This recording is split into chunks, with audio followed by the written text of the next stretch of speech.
inévitable, il m'a fallu du temps. Il m'a fallu... Wow, I feel good.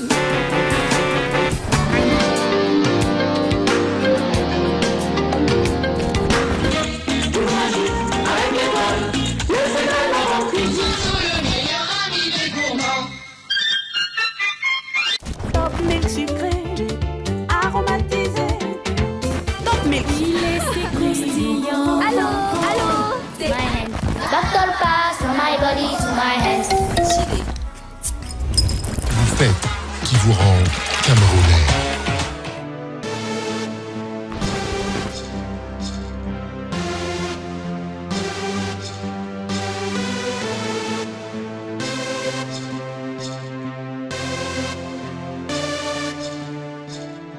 Digital, marketing digital, communication digitale, digital. Si beaucoup parmi nous peuvent affirmer savoir ce que c'est sans vraiment pouvoir en donner une définition scientifique, nous sommes également curieux de savoir où on en est avec ce phénomène qu'on a vu débarquer et nous envahir ces dernières années. Je trouve que le digital a connu une grande progression, si grande qu'aujourd'hui, dans certains domaines, le digital acquiert une place majeure, en fait, notamment dans la communication et le marketing, que ce soit dans les domaines des entreprises, de la musique. Lorsqu'on veut en fait utiliser un canal, on utilise en fait le digital et tous les moyens et possibilités qu'il offre.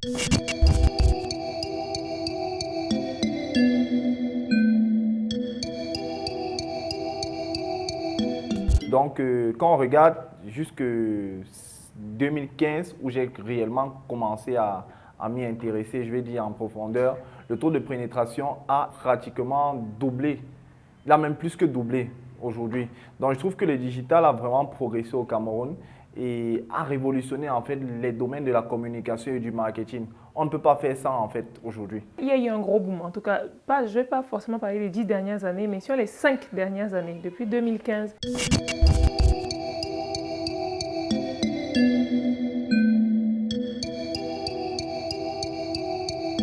Il y a eu un gros boom et je pense que si on nous donne encore 5 ans, on sera pratiquement à un niveau correct. Je ne vais pas dire qu'on n'est pas encore à un niveau très correct, mais ça va. Ça évolue bien, en tout cas, ça évolue bien et assez rapidement. Ça pourrait être plus rapide, mais on fait avec les moyens de bord. Bon, moi déjà, je suis assez satisfait qu'il y ait déjà de la vulgarisation. Maintenant, où on pêche un peu, c'est sur l'utilisation, sur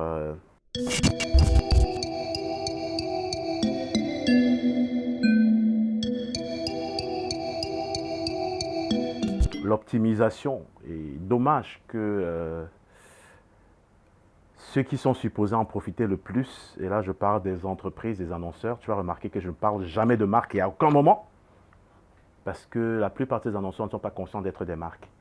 Or, c'est une opportunité inouïe d'être dans la poche de son consommateur. Mais très peu de gens voient l'intérêt et l'attrait.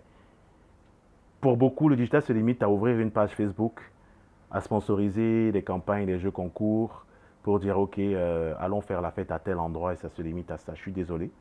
Une nette progression.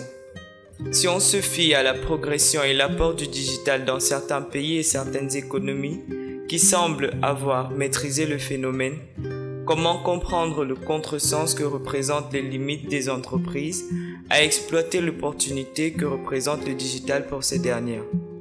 Moi, je pense que c'est parce qu'on oriente beaucoup en fait la crédibilité ou du moins les attentes du digital vers les grosses entreprises.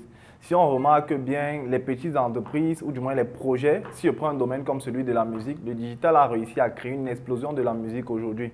C'est grâce au digital que ces 5 dernières années, on a eu une émergence de la musique dite urbaine et on a vu que des labels se sont fait connaître par ces canaux-là, des artistes et pas mal d'autres personnes en fait. Mais naturellement, comme tout domaine en fait, ça ne peut qu'être progressif. Oui, il y a une lenteur en termes d'appropriation et aussi je pense que c'est à cause des usages qu'on a souvent dans notre environnement. Comme je dis souvent, les Camerounais ont Facebooké Twitter et ils ont tweeté Facebook. Donc, on s'est approprié en fait le social media par exemple d'une autre façon. Au départ, les gens viennent pour leurs besoins ludiques. Maintenant, les entreprises aussi qui avaient l'habitude de communiquer par les moyens traditionnels et qui très souvent ne sont pas imprégnées, on va là accuser même l'école qui forme, qui n'est pas avant-gardiste, parce que lorsque les personnes arrivent dans les écoles, on les forme, mais on ne leur dit pas que le marketing va se transformer, il deviendra marketing digital. Donc pour beaucoup d'entreprises aujourd'hui, à l'intérieur, là, lorsque des personnes ont des postes, elles ne comprennent pas encore suffisamment l'enjeu, parce qu'elles sont dans une démarche commerciale. D'un autre côté, lorsqu'elles comprennent l'enjeu, elles ne sont pas encore prêtes à investir parce qu'elles ne sentent pas le marché. Et on ne va pas nier quand même qu'il y a des entreprises étrangères qui ont réussi à faire ce pas-là. La digitalisation a commencé depuis, MTN en parle depuis, Orange est dans le même sillage depuis, Camtel quand même, quitte à ce que leur communication ne soit pas ce que ça doit être, ils sont quand même pionniers dans le domaine. Si on reste au moins en termes de dispositifs. Si on prend des entreprises d'un autre côté, comme les brasseries du Cameroun et autres, bref, il y a une évolution qui s'est faite petit à petit, ça se fait, mais ça reste encore difficile parce qu'on a un problème de ressources internes, de personnes et surtout de vision. Donc on va accuser globalement l'environnement, on va dire comme ça. Les médias sociaux ne sont pas là pour vendre directement, mais malheureusement, c'est ce que la plupart des gens veulent faire avec les médias sociaux. Les médias sociaux sont là pour acquérir des prospects, pour les ramener dans le cycle de vente de l'entreprise. Donc, s'il a déjà, n'a même pas déjà pris la peine de digitaliser, de procéder à la transformation digitale de votre entreprise et de digitaliser votre cycle de vente, vous ne pourrez pas tirer profit du digital. Ça va être un autre tam-tam, un peu comme la télé et la radio, où vous diffusez des informations et où vous n'avez pas pensé à interagir avec les gens qui souhaiteraient, qui consomment ou qui ont arrêté de consommer vos produits. Déjà que vous ne savez pas qui consomme vos produits la plupart du temps. C'est un peu dommage. C'est un peu dommage qu'aujourd'hui, on ne profite pas de toute cette manne que sont les data, parce qu'on est quitté des données démographiques qu'on utilisait pour des études de marché standard à des données qui sont plutôt psychographiques et comportementales qui pourraient nous aider à mieux cibler nos campagnes. Les gens étaient surpris de voir que Donald Trump a gagné les élections de 2016, mais c'est grâce aux data. Et plus tard, le scandale Cambridge Analytica a exposé un peu comment Alexander Nix et son équipe travaillaient sur le terrain. Donc, si aujourd'hui, vous ne tenez pas compte des profils psychologiques et que vous balancez la même sauce à tout le monde, ne soyez pas surpris que quand elle tombe, beaucoup s'écartent. Parce que vous n'avez pas fait vos devoirs, vous ne profitez pas aujourd'hui d'un médium qui est tellement puissant et qui vous permet non seulement d'économiser en énergie, mais aussi en argent et d'être beaucoup plus efficace. Donc voilà moi mon problème. Mais je suis content un peu, bon, paix aux âmes hein, de ceux qui sont décédés, de ce que le corona est venu rappeler un peu les réalités du terrain. Qu'aujourd'hui ce n'est plus les médias traditionnels, ce n'est plus le marcom traditionnel qui ramène le chiffre, mais bel et bien le digital qui amène les gens vers les marques. Mais si déjà vous n'avez pas conscience d'être une marque, si vous ne vous comportez pas comme une marque, si vous ne faites pas en sorte que non seulement on vous connaisse, qu'on vous apprécie, qu'on vous fasse confiance, alors personne ne va acheter chez vous. Parce que j'ai toujours posé le problème de cette perception un peu biaisée du digital où les gens pensent que il faut chercher la visibilité. Non, tout le monde vous voit. Et tout le monde vous voit. Ne cherchez pas la visibilité, cherchez la notoriété. Aujourd'hui, la lutte est pour l'attention, pas pour l'espace. Tout le monde t'a vu, oui, mais qui te connaît? C'est à ce niveau que la notoriété intervient. Et maintenant, la qualité de cette notoriété, qui est la réputation? Comment est-ce que vous la travaillez? Quand vous demandez à un social media manager de faire le travail d'un community manager et que vous ne savez même pas ce que c'est que le digital marketing management, vous voulez qu'on aille où? J'ai même fait un article sur le sujet, les gens l'ont liké, ils ont partagé et tout, mais très peu ont lu parce que je vois encore les mêmes bêtises ressortir. Dilemme donc pour les entreprises qui semblent être dans un inconfortable flou, que personne ne semble comprendre, mais qui interpelle fortement. Bon, aujourd'hui, les gens veulent les couteaux suisses. Et maintenant, même quand on parle de digital, de quoi on parle? Parce que c'est souvent la mauvaise surprise de parler digital et de discuter avec des gens qui pensent web. Il y a le digital marketing et il y a le web marketing. Le web marketing se limite à tout ce qui est web. Tout ce que Internet contient en termes de contenu. C'est là qu'on peut parler de web marketing. Mais quand on parle de digital marketing, on intègre l'Internet des objets. OK? C'est les véhicules connectés, les maisons intelligentes, les boutiques avec expérience digitale 360. C'est ça le digital en réalité. C'est tout cet univers-là qui change notre façon de vivre et de faire du business aujourd'hui. Donc quand on parle de digitaliser, ce n'est pas simplement d'éviter le papier, non. Digitize, it's not paperless. Ce n'est pas la même chose que quitter le papier pour arriver au digital. Non, ce n'est pas ça. Tout le monde pouvait utiliser un scanner pour dire « Ok, on va plus faire du papier, alors j'ai fait ma transformation digitale. » Non. Digitaliser, c'est dématérialiser. Mais si vous dématérialisez, que vous ne changez pas de culture, donc que vous ne procédez pas à votre transformation digitale, alors il y a un problème. Si vous ne convertissez pas vos process pour s'adapter à la nouvelle industrie 4.0 qu'est le digital, vous aurez des problèmes. Mais très peu de personnes ont compris ce que ça signifiait, passer à faire sa transformation digitale. Et quand on dit transformation, c'est vraiment transformation et ça passe par un changement de culture.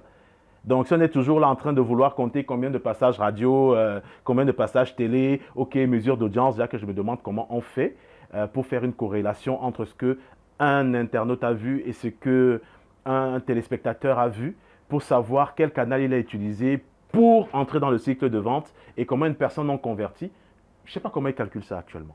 Si la question du digital reste plus que jamais d'actualité et son importance pour les entreprises intactes, une autre notion étroitement liée attire encore plus notre attention, celle de l'influence. Métier, distraction, très peu de sujets déchaînent autant les passions que cette question, mise à toutes les sauces. Il est difficile de se pencher sur la question sans regarder comment elle se porte. Oh, dans le pays, je dirais que c'est pas encore trop ça. On n'a pas encore vraiment compris comment utiliser, enfin comment créer de la valeur ajoutée à travers ce que représentent les influenceurs. Donc, ils sont des outils en fait dans le monde de marketing et tout ça. Et on ne sait pas encore bien, on n'a pas l'expertise, la maîtrise de ce genre d'outils pour le moment au Cameroun. Je ne vais pas prendre toute l'Afrique, mais je dirais que oui, au Cameroun, particulièrement en Afrique centrale. C'est encore un peu lent, mais moi j'ai toujours espoir. Hein. Je me dis que ça va aller mieux. Mais à la base, c'est quoi un influenceur ? Un influenceur, ça c'est mon avis, c'est déjà, comment dire...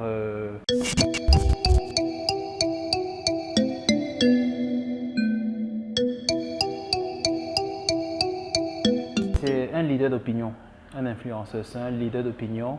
C'est quelqu'un qui fait vivre sa communauté, c'est quelqu'un qui interagit avec sa communauté parce que c'est le point focal en fait de l'influenceur. Il ne suffit pas d'avoir 1 million d'abonnés et dire qu'on est influenceur. Il faut interagir avec sa communauté, faire participer sa communauté et faire même je peux dire des statistiques, voir comment la communauté se comporte quand tel sujet est lancé, quand tel sujet est évoqué, avoir les éléments de réponse qui permettent vraiment d'avoir des résultats, je peux dire quantitatifs et pourquoi pas qualitatifs.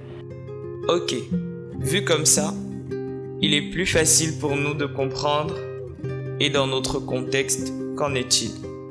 Déjà, je tiens à préciser, après je sais qu'on va me crier dessus, mais je tiens à préciser qu'il n'y a pas d'influenceur au Cameroun.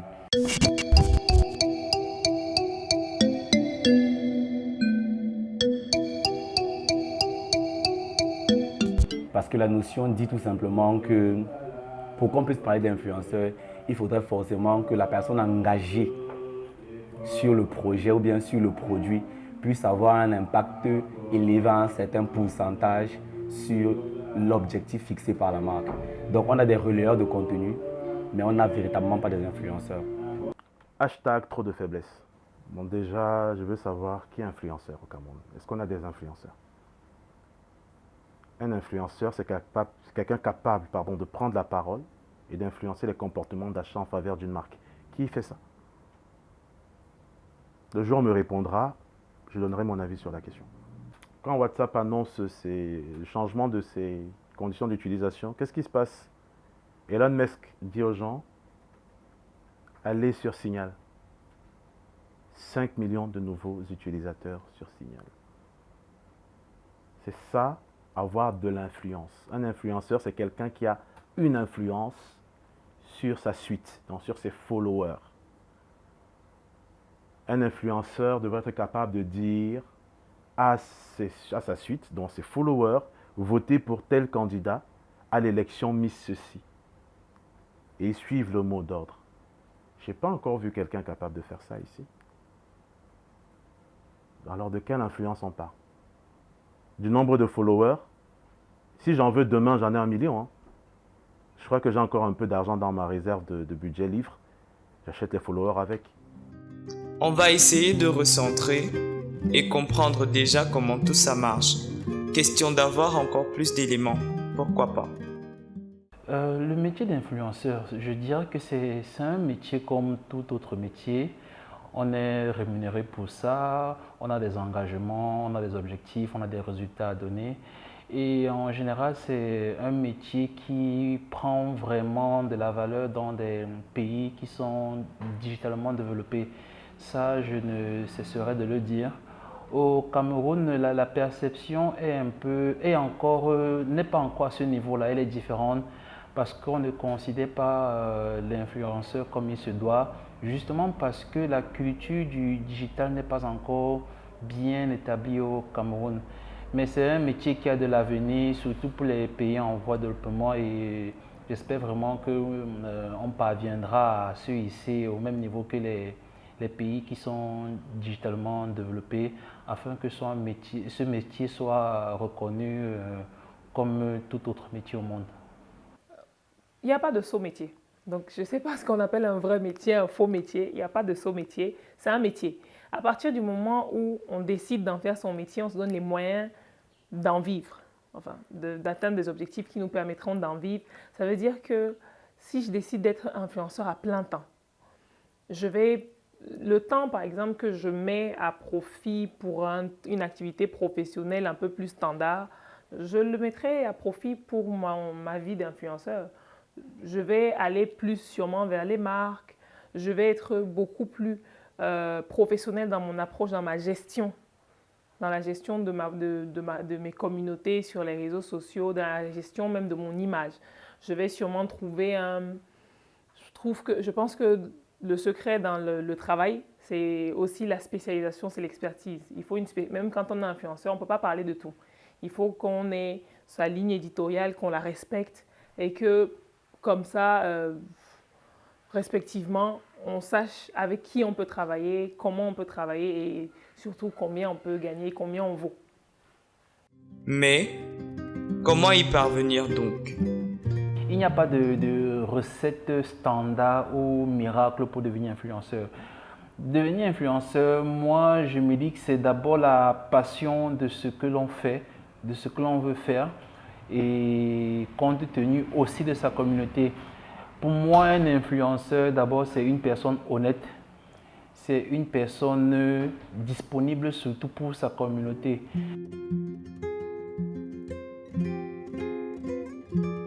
On en vient donc à se questionner sur l'utilisation par nos annonceurs de ces influenceurs. Qui, pour expliquer les flops sur ces campagnes bâties sur l'influence et les influenceurs?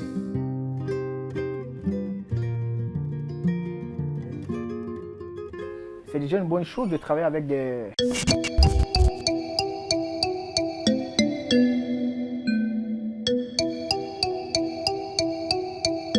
ce qu'on appelle des influenceurs web et des créateurs de contenu qui ont une popularité sur Internet. Mais on a un problème. Parfois, pour des campagnes de publicité, on prend des mauvaises personnes. Quand je dis mauvaises personnes, ce sont des personnes qui n'ont pas un lien direct avec la niche et la cible. Je prends un exemple, papa, celui de Camerco. Celui de Camerco, on a pris des personnes, pour moi, qui n'étaient pas les bonnes personnes pour ce domaine-là. Camerco a des avions? Ce que je ne comprends pas, avant d'arriver même à la campagne de Camerco, c'est... Camerco, je dis, ok, Mais pourquoi faire appel à des personnalités, même si après, qu'on aime ou qu'on n'aime pas forcément ces personnes-là, ou alors si on ne les suit pas, la vraie question en réalité dans ce cas-là, c'est pourquoi? Pourquoi déjà penser à une campagne quand vous avez bien d'autres problèmes?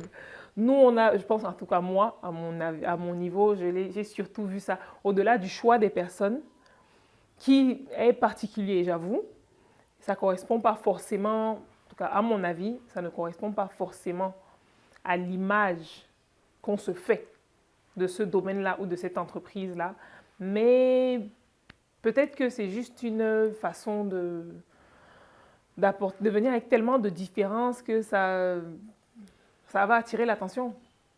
En tout cas, ça a attiré notre attention. Donc, on va se dire que ça a marché un peu quand même, quelque part. La campagne avec Mami Makala et Daphné, on a vu la campagne échouer en fait. Pourquoi? Daphné, c'est un profil qui dans sa vie ne cuisine pas par exemple. Je veux dire, elle n'a jamais vendu ce lifestyle-là. Mais lorsqu'on la positionne sur un tel produit et qu'on n'arrive pas à exploiter ou du moins la développer dans ce sens, on est en train de courir un peu dans le sac. Ce n'est pas parce qu'elle a beaucoup d'audience. Et c'est pareil avec beaucoup de cas de marketing d'influence qui échouent au Cameroun. La notion d'influence, c'est aussi une co-construction entre une marque et un influenceur.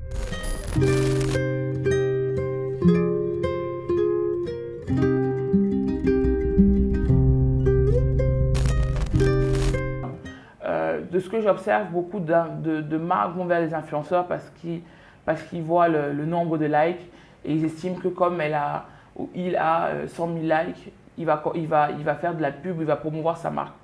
Ça fonctionne un temps. Et je pense même qu'aujourd'hui, on le voit de plus en plus que la notion d'influenceur, gros influenceur, ne fonctionne plus très bien parce qu'il y a une notion de transformation entre celui qui like et celui qui consomme. Et ce qui fait qu'aujourd'hui, plusieurs agences comme Oh My Card choisissent de travailler avec des micros, voire des nano-influenceurs. Parce qu'ils ont un pouvoir d'engagement un peu plus élevé. On va chercher un influenceur parce qu'on veut promouvoir sa marque. On doit chercher un influenceur en phase aussi avec notre cible, en phase avec notre audience. Des fois, je vois des entreprises qui vont chercher très rapidement des humoristes parce qu'ils ont beaucoup de likes, des humoristes qui ne sont pas du tout liés à la génération qui les intéresse. Donc automatiquement, ça va être les premiers qui vont dire on a eu des likes, on a eu des commentaires, mais est-ce qu'on mange les likes, est-ce qu'on mange les commentaires? Et derrière, il n'y a pas eu de vente ou il n'y a pas eu de transformation. Il faut impérativement dans ce cas avoir une vraie stratégie. C'est pour ça que je parle de co-construction.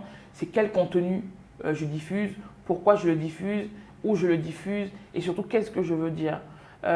Si par exemple je suis une marque aujourd'hui de vêtements, je vais naturellement aller chercher un homme ou une femme qui a l'habitude de bien s'habiller. Je ne vais pas aller chercher un humoriste parce qu'il est très marrant pour me dire qu'il va mettre en avant ma marque. Non, je vais chercher quelqu'un qui connaît, comme on dit, le linge et qui, lorsqu'il va porter mon produit, ça ne va pas être perçu comme directement de la pub, ça va être perçu comme quelqu'un qui connaît des bonnes choses et qui a choisi ma marque.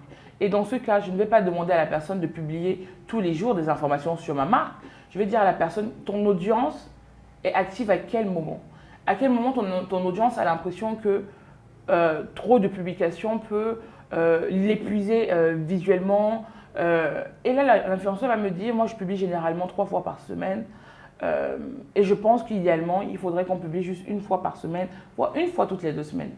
À la marque, si la marque est dans une politique de co-construction, ou si elle a une agence comme potentiellement au Mancard, qui est dans une logique de co-construction et qui comprend ça, nous, on va dire à la marque, en effet, c'est important de faire 2 publications par mois parce que mieux vaut avoir 2 publications par mois qui sont bien perçues, qui sont bien relayées, qui sont bien partagées qu'avoir 10 publications dans le mois qui passent pour de la pub. Donc finalement, l'internaute, dans cette logique de zapping, ne prenne même plus attention parce que ça devient banal. Donc le marketing d'influence, j'y crois. C'est des stratégies que nous on met de plus en plus en place dans nos campagnes. Mais on essaie d'avoir vraiment un vrai statement. Donc c'est pour ça qu'on en fait peu. Parce qu'on n'ira jamais faire le poula-poula pour faire plaisir à un client. Et si le client veut faire le poula-poula, ma foi, il peut le faire seul. Le constat est froid, mais tout ne semble pas perdu. Bien au contraire. Je trouve aujourd'hui qu'il n'y a peut-être pas des règles préétablies. Je pense que c'est une forme de marketing très nouvelle au Cameroun, qui est peut-être existante ailleurs depuis pas mal d'années, mais qui est très nouvelle au Cameroun. De ce fait, je pense que chacune des marques aujourd'hui qui souhaitera associer un influenceur à une potentielle campagne ou à un produit décide d'attribuer une revalorisation ou bien une valorisation de l'influenceur en fonction de la perception qu'elle a de ce que c'est qu'un influenceur. Et je trouve que c'est tellement dommage parce que les chiffres en ce qui concerne le digital aujourd'hui sont véritablement très progressifs. Donc je pense peut-être qu'il faudrait essayer de régir la chose. Il faudrait peut-être essayer de fixer des règles qui permettraient de pouvoir prédéfinir l'identité d'un influenceur, prédéfinir les caractéristiques. Aujourd'hui, c'est en termes de following qu'on se permet de dire qu'on va identifier un influenceur. Pourtant, pour moi, c'est vraiment pas la chose à faire. Je trouve que c'est un domaine naissant, c'est une activité naissante, mais qui n'a véritablement pas ses règles, qui n'a véritablement pas de base. C'est fait dans le tas et il faudrait peut-être qu'on puisse, avec beaucoup d'autres personnes, établir des règles relatives à l'introduction d'une influenceur dans une campagne de marketing digital. Dans ce contexte, se pose donc la dérangeante question de la responsabilité quand on voit tout le lifestyle autour de ces influenceurs. C'est un manque total de réflexion. Je dis quand même, les gars, vous êtes payés, faites quand même semblant. Vous êtes payés, faites quand même semblant de travailler. Moi, c'est les chiffres que je regarde. Pas qu'il a fait rire combien de personnes sur les RS. Qu'est-ce qu'il peut apporter à mon business? Je ne cherche pas des influenceurs. Non. Je cherche les gens influents. Les gens qui ont un réel impact sur les chiffres d'une entreprise. J'en connais pas beaucoup. Et il y a une de mes étudiantes qui est dans la cosmétique et tous les parfums. Elle me dit, écoutez, monsieur, est-ce que vous connaissez tel? Elle me cite une agence qui est spécialisée dans le marketing d'influence, donc avec les stars de télé-réalité, les footballeurs et tout ça, pour les placements produits. Et elle me dit, ouais, ils utilisent des stars, ils utilisent ceci et tout. Ok, je vais poser une question simple. Qui est star au Cameroun? Puisqu'on parle du Cameroun, qui est star?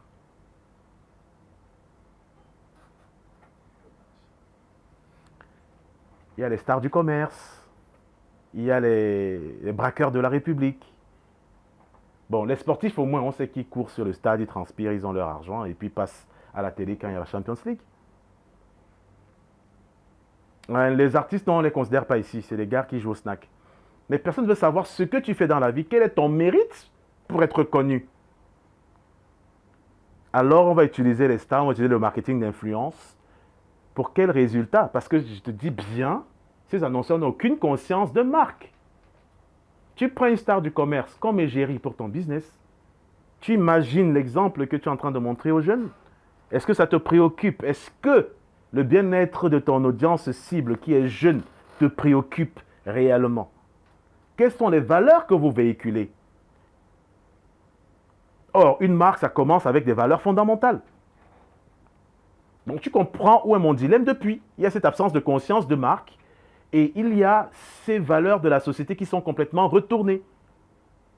Au point où on a vu tout un ministre descendre inaugurer un salon de coiffure. Ah bon, bref, je parle des choses qui ne me concernent pas. Continue à parler de publicité, s'il te plaît. Un regard rétrospectif sur ces dernières années nous a donné son verdict. Mais pour le futur, quels sont les challenges du digital et de l'influence? Y a-t-il des raisons d'espérer? Le marketing d'influence va avoir sa place, mais les influenceurs ont intérêt à se refaire parce qu'il y aura beaucoup d'embouteillages dans ce secteur-là. Et c'est à celui qui innove qu'on va forcément venir. C'est vers celui qui innove qu'on va forcément venir.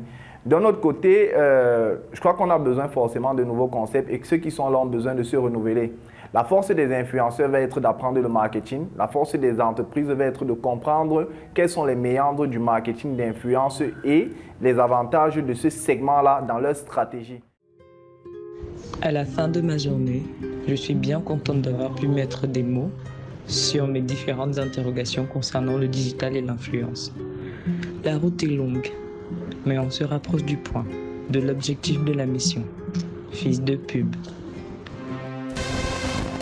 Fils de pub.